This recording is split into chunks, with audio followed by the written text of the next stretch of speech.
We just crossed $100,000 in sales on our brand new print-on-demand store. Last week we did $17,069 in sales, which means we have officially passed the six-figure mark on our print-on-demand store. And in this video, I'm going to be breaking down how we went from 0 to 6 figures so quickly, what our products are, and how much profit we're actually taking home out of this $109,000.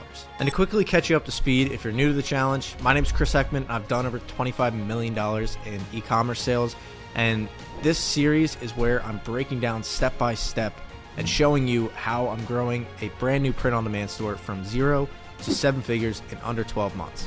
So if you have any questions, please be sure to let me know down in the comment section and leave a like so I know to keep making content like this. And without further ado, let's jump into the sales. So in July, we did $31,747. This was our very first month in business. Then in August, things were going pretty well, so we slowly increased our ad spend and did $53,821 in sales. And so far in September, we've done $24,044, meaning that we are well on track to surpass August. Now let's break down the sales from just last week alone and go day by day, and I can explain to you what happened. So on the 4th, we did $2,000 in sales, then we dipped down to $1,573 on the 5th. And on the 6th, we shot back up a little bit to $1,824. Then on the 7th, we did $2,600 in sales. And then we beat it the next day, which is a Friday, at $2,700 in sales.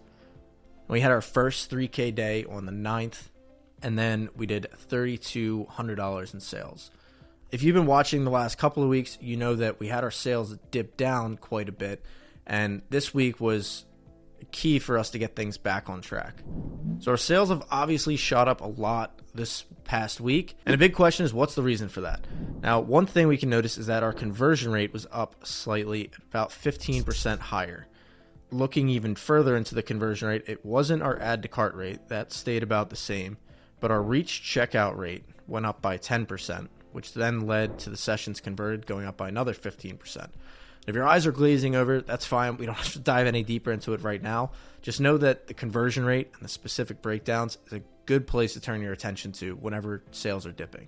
So in this case, I found that our site speed had decreased a little bit, and by increasing that, we were getting a higher percentage of people to reach checkout. It's just one small thing. The biggest thing overall is that I started testing out new ads in our ad account, and I didn't do any new ad copy or offers or anything at all.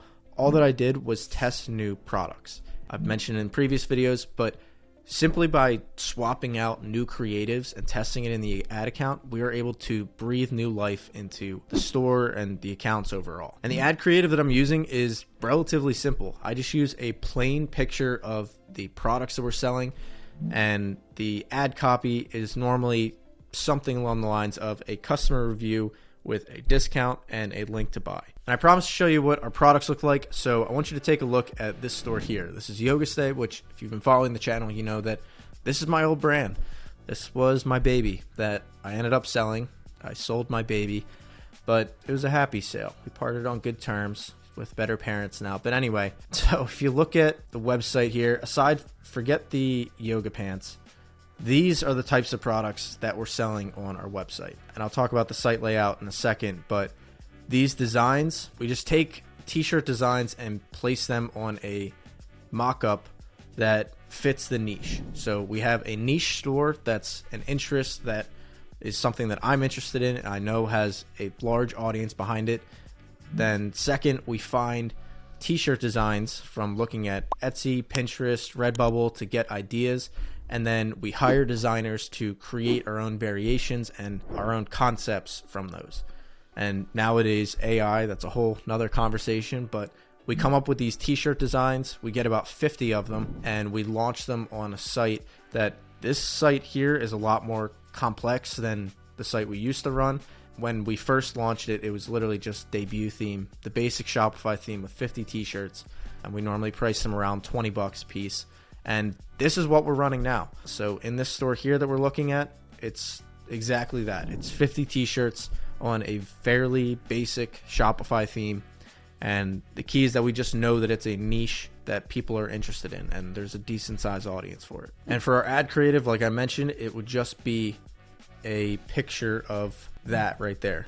That would be our ad creative. It's just this image, maybe take out the 40% off, but it would be something like that, and then it would be a review written by a customer, then a discount code and a URL to buy. And then we drive the traffic to this page here, and we do that so that people see a wide variety of products instead of just the one that they clicked on in the ad. Now it's time for our profit recap of the week.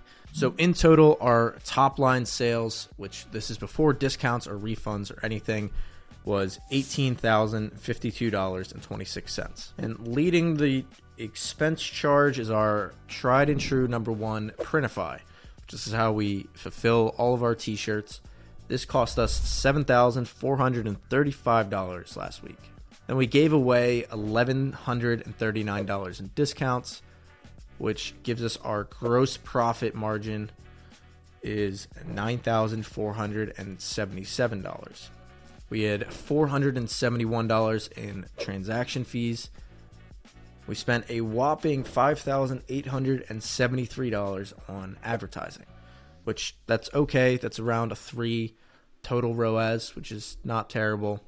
And then our overhead expenses were $584. Now our overhead jumped up slightly from about $42 to $83 per day. This is because we had to increase our Klaviyo plan and a couple of other softwares. But as long as our total overhead remains around under 2 to 3% of our total sales, then we're in a pretty good spot. Then adding in our 2% cashback and 5% rebate from Printify, that was another $536. All in all, brings us to a whopping $3,168 in profit for last week. Which the good news is that is up about $1,000 from the week before, where we only did about $2,000 in profit. If you multiply that by 4 to get your monthly rate, it's about $12,000 in profit, which is not too bad.